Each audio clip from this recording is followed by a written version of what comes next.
और अगले साल होने वाले आम चुनाव में अब 1 साल से भी कम समय बाकी है। ऐसे में गठबंधनों को मजबूत किया जा रहा है। नई दिल्ली के अशोक होटल में बीजेपी के नेतृत्व में एनडीए की अहम बैठक हो रही है। इस बैठक में शामिल होने पहुंचे प्रधानमंत्री नरेंद्र मोदी का जोरदार स्वागत किया गया। इस बैठक में अपना दल की तरफ से अनुप्रिया पटेल, लोक जनशक्ति पार्टी रामविलास की तरफ से चिराग पासवान, राष्ट्रीय लोक जनता दल की तरफ से उपेंद्र कुशवाहा, राष्ट्रीय लोजपा की ओर से पशुपति कुमार पारस, सुभाषपा की ओर से ओम प्रकाश राजभर, संजय निषाद, जीतन राम मांझी समेत कुल 38 दलों के नेता शिरकत कर रहे हैं।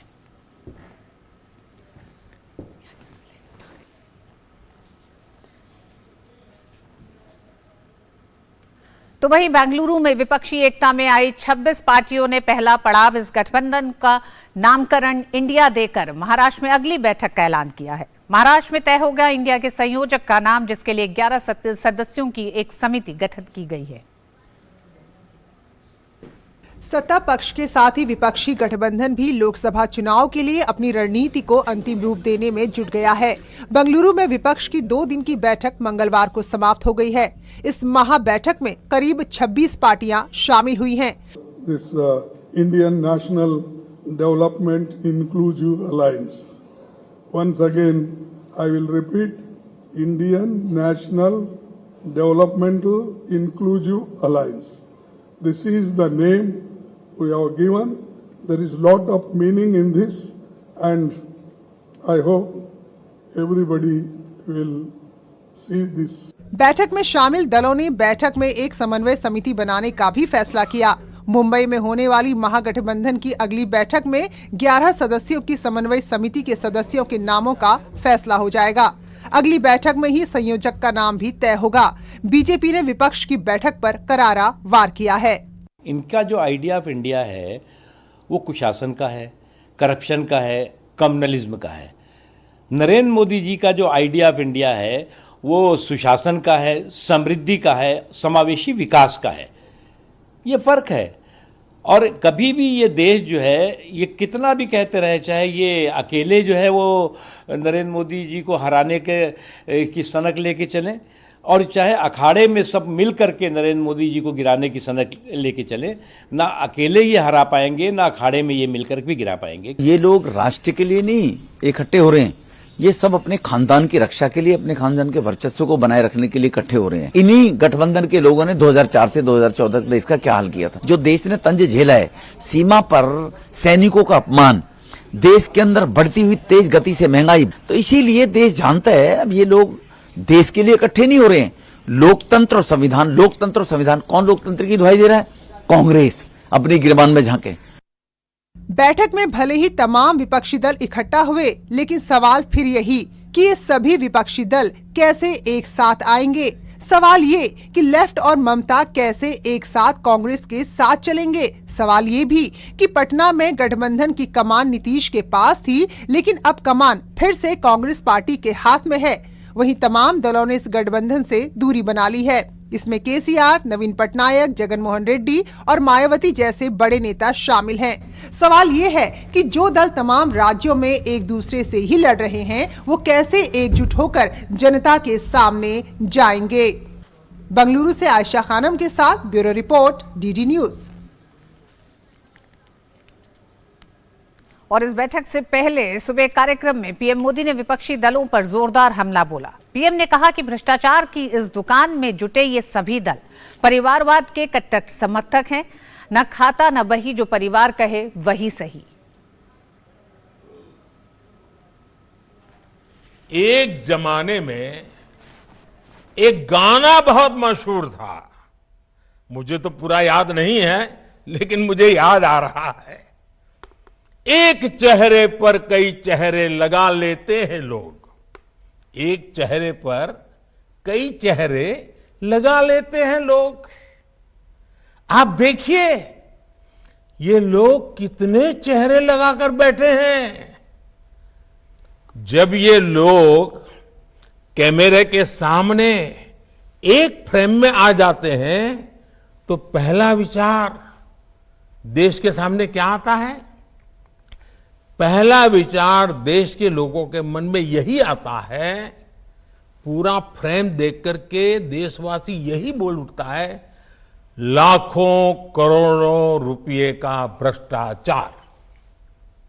इसलिए देश की जनता कह रही है कि ये तो कट्टर भ्रष्टाचारी सम्मेलन हो रहा है, कट्टर भ्रष्टाचारी सम्मेलन हो रहा है।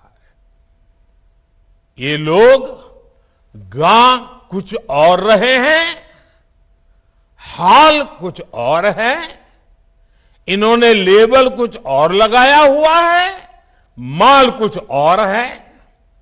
इनका प्रोडक्ट है 20 लाख करोड़ रुपए के घोटाले की गारंटी।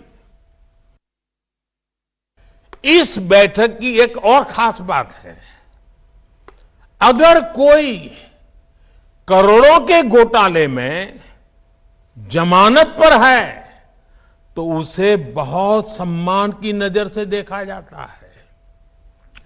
अगर पूरा का पूरा परिवार ही जमानत पर है तो उसकी और ज्यादा खातिरदारी होती है। अगर किसी दल का कोई वर्तमान मंत्री भ्रष्टाचार के मामले में जेल जाता है तो उसे एक्स्ट्रा नंबर देकर स्पेशल इनवाइटी बनाकर बुलाया जाता है। अगर कोई किसी समाज का अपमान करता है, अदालत से सजा पाता है तो उसकी बड़ी आवाभगत होती है। अगर कोई अदालत से करोड़ों के घोटाले में दोषी पाया गया है तो इस बैठक में शामिल होने की उसकी क्वालिफिकेशन और बढ़ जाती है। बल्कि ये लोग तो उससे मार्गदर्शन मांगते हैं। भ्रष्टाचार को लेकर इनमें बड़ी आत्मीयता है, बड़ा प्रेम है। इसलिए 20 लाख करोड़ रुपए के भ्रष्टाचार की गारंटी देने वाले ये लोग बड़े प्रेम से, बड़ी आत्मीयता से आपस में मिल रहे हैं। भ्रष्टाचार की इस दुकान में जुटे हुए ये सभी परिवारवाद के कट्टर समर्थक हैं। न खाता न वही, जो परिवार कहे वही सही। लोकतंत्र के लिए कहा जाता है of the people, by the people, for the people. लेकिन इन परिवारवादियों का मंत्र है of the family, by the family, for the family. Family first, nation nothing. इन लोगों का मोटो है, इनकी यही प्रेरणा है। इनकी एक ही विचारधारा है, एक ही एजेंडा है, अपना परिवार बचाओ, परिवार के लिए भ्रष्टाचार बढ़ाओ। इनका कॉमन मिनिमम प्रोग्राम है देश का विकास रोकना, अपने कुशासन पर पर्दा डालना और अपने भ्रष्टाचार के विरुद्ध कार्रवाई को रोकना। हालांकि विपक्षी पार्टियों का नामकरण जरूर आज हुआ है, वो नामकरण इंडिया है, लेकिन अभी तक किसी तरह का कॉमन मिनिमम प्रोग्राम नहीं है। प्रधानमंत्री ने आज अपने तमाम एक तरह से हमला बोलते हुए इस विपक्षी एकता पर उन्होंने ये बहुत साफ कहा कि किस तरह से इस विपक्षी एकता का कॉमन मिनिमम प्रोग्राम है कि देश को विकास की पटरी से हटाना। साथ ही साथ उन्होंने कहा, बिना किसी पार्टी का नाम लिए तमाम भ्रष्टाचार गिनाए, और उन्होंने ये भी कहा है कि भ्रष्टाचार को लेकर तमाम दलों में एक आत्मीयता है। आइए एक बार देखते हैं विपक्षी एकता के पेच कहां कहां फंसते हैं, क्योंकि तमाम वो राज्य भी इसमें शामिल हैं जो मंच पे 26 पार्टियां दिखाई दी, वो उन राज्यों में एक दूसरे के खिलाफ न सिर्फ चुनावी मैदान में दिखाई देती हैं बल्कि सत्ता और विपक्ष पर काबिज होने के बाद भी अपने अपने वर्चस्व को बनाने के लिए एक दूसरे पर हमला करती रहती हैं। सबसे पहला उदाहरण आइए देखते हैं। सबसे पहले पंजाब में आम आदमी पार्टी अरविंद केजरीवाल ने तय किया बैंगलोर पहुंचना, क्योंकि जब कांग्रेस ने अध्यादेश पे समर्थन देने के लिए हां कर दी। लेकिन असल में स्थिति जमीन पर क्या है कि पंजाब में आम आदमी पार्टी कांग्रेस के खिलाफ है और वही हालत दिल्ली में भी है। आम आदमी पार्टी और कांग्रेस के बीच कांग्रेस को दिल्ली में साफ करने वाली, राजनीतिक रूप से पूरी तरीके से हाशिए पे लाने वाली आम आदमी पार्टी है। दूसरा राज्य आइए देखते हैं। दिल्ली और पंजाब के बाद बात अगर महाराष्ट्र की करें तो महाराष्ट्र में कांग्रेस इस समय अगाड़ी सरकार के साथ जो दो गुट उनके साथ आए थे, एनसीपी और शिवसेना, दोनों ही आज अपने अपने वर्चस्व की लड़ाई अपने भीतर गुटों में लड़ रहे हैं। जहां एक तरफ दोनों गुटों के जो मुख्य गुट हैं, जिन्हें एक तरह से चुनाव आयोग से लेकर जनता ने समर्थन दिया है, चुनाव आयोग की स्वीकृति है, वो इस समय एनडीए के साथ दिखाई देते हैं। ऐसे में कांग्रेस किस तरह से पवार गुट और साथ ही साथ उद्धव गुट के साथ इस गठबंधन को मजबूत करने जा रही है। उत्तर प्रदेश की अगर हम बात करें तो उत्तर प्रदेश भी एक ऐसा राज्य है जहां पर पिछले, अगर हम आम चुनाव की बात करें या विधानसभा चुनाव की बात करें, तो कई ऐसे प्रयोग किए गए कांग्रेस के साथ मिलकर, जहां समाजवादी पार्टी और कांग्रेस, हम जानते हैं कि किस तरह से ये दोनों पार्टियां 2012 के विधानसभा चुनाव में साथ आई थी। तो वहीं हमने देखा 2019 में किस तरह से सपा और बसपा ने साथ मिलकर चुनाव लड़ा था। और उत्तर प्रदेश में ही एक पार्टी आरएलडी है जो लगातार, आरएलडी हम जानते हैं अजीत सिंह किस तरह से कांग्रेस के खिलाफ भी बोलते रहे हैं। ऐसे में उत्तर प्रदेश में भी कैसे गठबंधन में ये जो तमाम पार्टियां हैं, ये एक दूसरे के साथ जमीन में 2024 को किस तरह से खड़ी होंगी। पश्चिम बंगाल की अगर बात करें, और पश्चिम बंगाल का दिलचस्प पहलू सबसे ज्यादा यह है कि आज इस बैठक के खत्म होने के बाद प्रेस कॉन्फ्रेंस जब मल्लिकार्जुन खड़गे और तमाम नेताओं ने की, उसके बाद जिस तरह से सीताराम येचुरी बाहर आए और उन्होंने कहा कि टीएमसी के साथ किसी तरह का कोई गठबंधन नहीं हो सकता, टीएमसी के खिलाफ हम जमीन पे पश्चिम बंगाल में अपनी लड़ाई को जारी रखेंगे। उसने एक तरह से इस गठबंधन, इस इंडिया की भीतर खाने किस तरह की एक तरह से मार है आपसी इन तमाम राजनीतिक दलों में, उसे उजागर कर दिया है। वहीं अगर केरल की बात करें तो केरल आज से नहीं, बल्कि हम जानते हैं किस तरह से कांग्रेस और वामपंथी दल एक दूसरे के खिलाफ हैं। 5-5 साल की सरकार रहती है और यही सवाल पश्चिम बंगाल में भी उठा था, यही सवाल आज भी उठ रहा है कि किस तरह से वामपंथी दल और कांग्रेस एक दूसरे के खिलाफ जमीन पे लड़ते दिखाई देंगे। एक तरह से जिसको वचन दिया जा रहा है विपक्षी एकता के तौर पर, बैंगलोर में यह कहा गया कि हम तमाम पार्टियां एक साथ रहेंगी।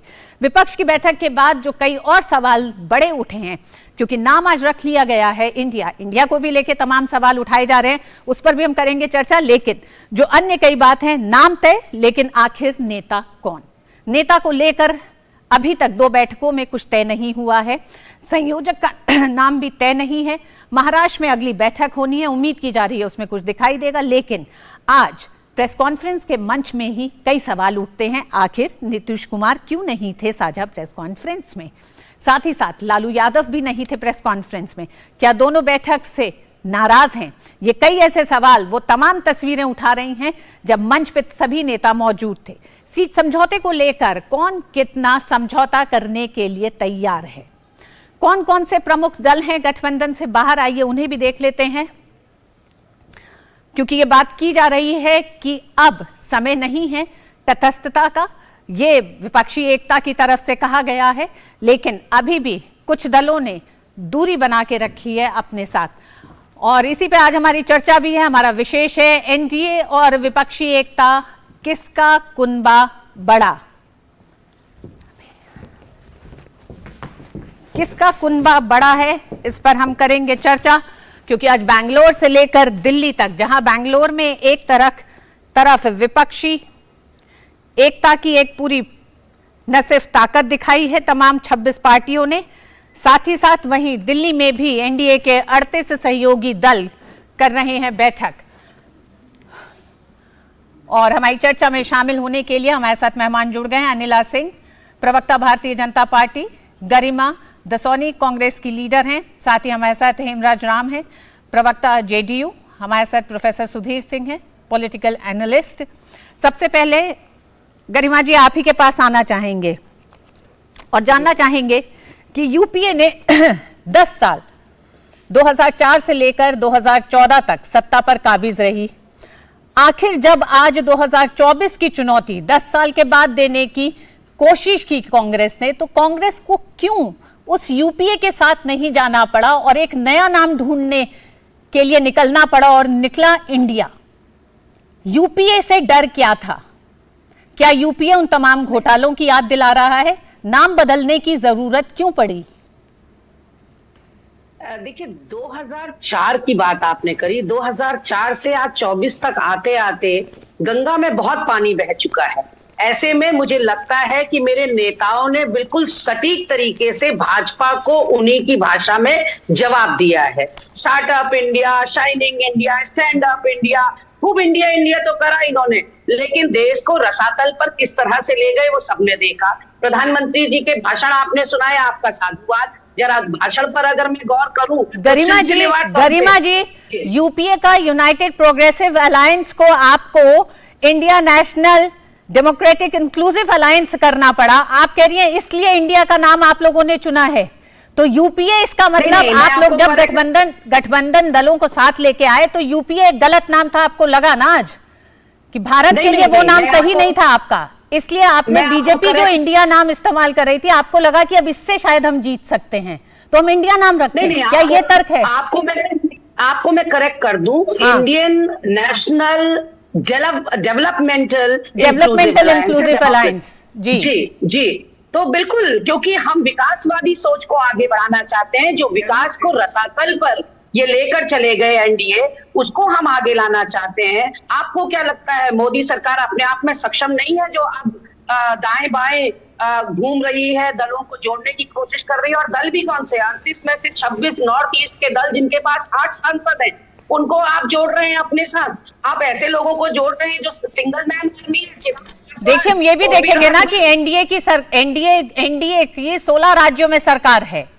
जो आज आपने इंडिया बनाया है उसकी कितनी राज्यों में सरकार है, कितने सांसद हैं? फिर तो स्ट्रेंथ उसमें नापी जाएगी ना। आप इस समय आप वर्तमान ट्रेंड की बात करिए मैडम, कि हिमाचल इनके हाथ से, इनके जबड़े से हम खींच कर ले गए, कर्नाटक हम जबड़े से खींच कर ले गए, और भारत जोड़ो की अपार सफलता की वजह से आज इनकी चूल्हे हिली हुई है। तो कहीं ना कहीं आप ये देखिए कि परिवारवाद पर बात करने का नैतिक अधिकार प्रधानमंत्री को कहीं से कहीं तक नहीं है, क्योंकि ये जो अलायंस प्रधानमंत्री दलों के साथ कर रहे हैं, इसमें कौन परिवारवाद का नहीं है? गरिमा जी, यूपीए के साथ, गरिमा जी यूपीए के साथ, क्योंकि तमाम सहयोगी दल तो आपके वही हैं और आपके पुराने सहयोगी दल आपके साथ आए भी नहीं।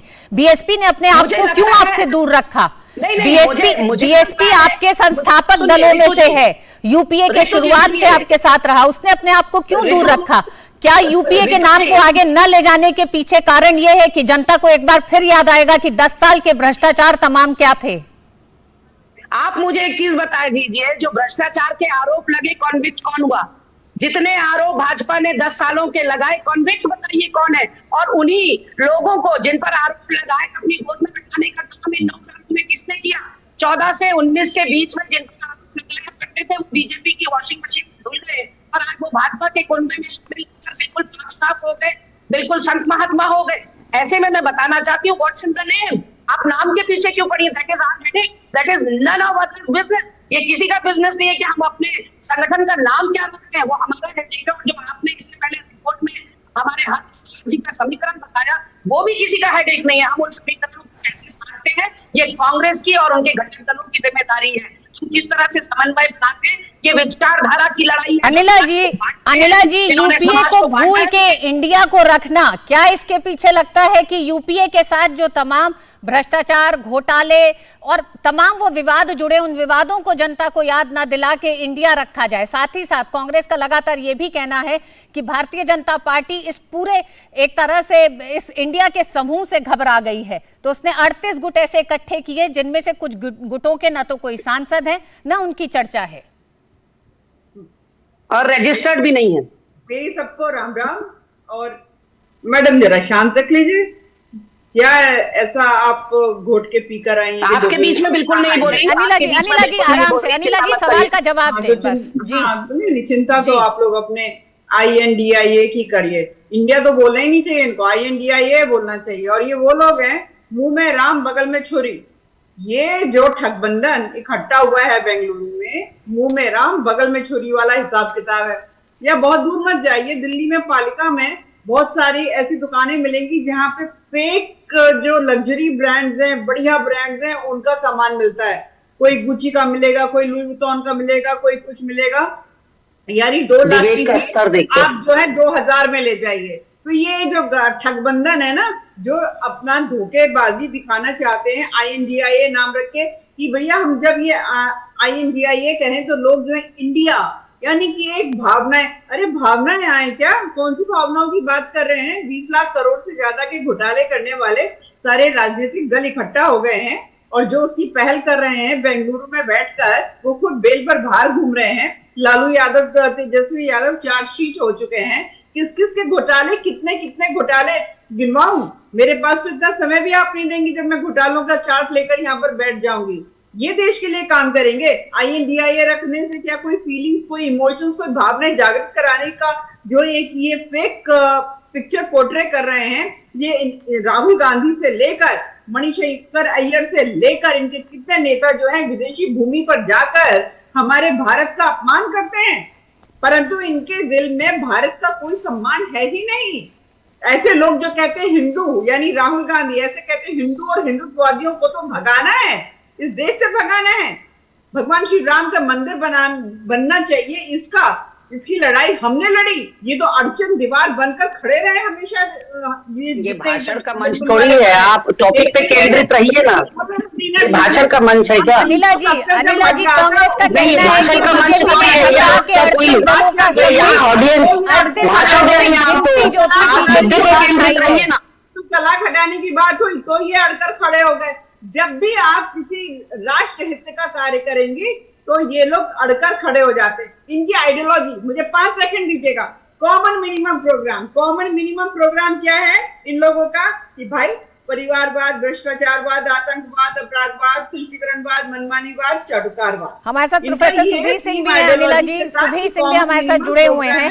सुधीर सिंह जी, हुए हैं 2024 में जाना आज की बैठक बेहद महत्वपूर्ण थी विपक्षी एकता के लिए, लेकिन बैठक प्रेस कॉन्फ्रेंस तक पहुंचते पहुंचते कई ऐसे तमाम वो पेज सामने आ गए उन तस्वीरों में जहां नीतीश कुमार नहीं दिखे, लालू प्रसाद यादव नहीं दिखे। हम जानते हैं नीतीश कुमार ने ही शुरुआत एक तरह से विपक्षी एकता की थी। समय समय पर वो वापस होते रहे, समय समय पर उन्होंने इस तरह के सवाल खड़े करे कि राहुल गांधी को नकारात्मक प्रचार नहीं करना चाहिए, ये जनता नहीं सुनना चाहती है। क्या आज आपको लगता है आज भी कुछ असहमति रही है कि वो अंत में जिस समय प्रेस कॉन्फ्रेंस हो रही थी तो ये दोनों ही नेता वहां दिखाई नहीं दिए? देखिए, सबसे पहले तो विपक्षी एकता की शंखनाद मुझे लगता है केसीआर साहब ने करी थी। आज वो साइड लाइन में बैठे हैं। अब नीतीश कुमार कितने समय चलेंगे ये तो समय ही बताएगा। नीतीश कुमार पिछले 18 साल में 3 बार इधर उधर पलटी मार चुके हैं, कभी एनडीए के तरफ, कभी यूपीए की तरफ।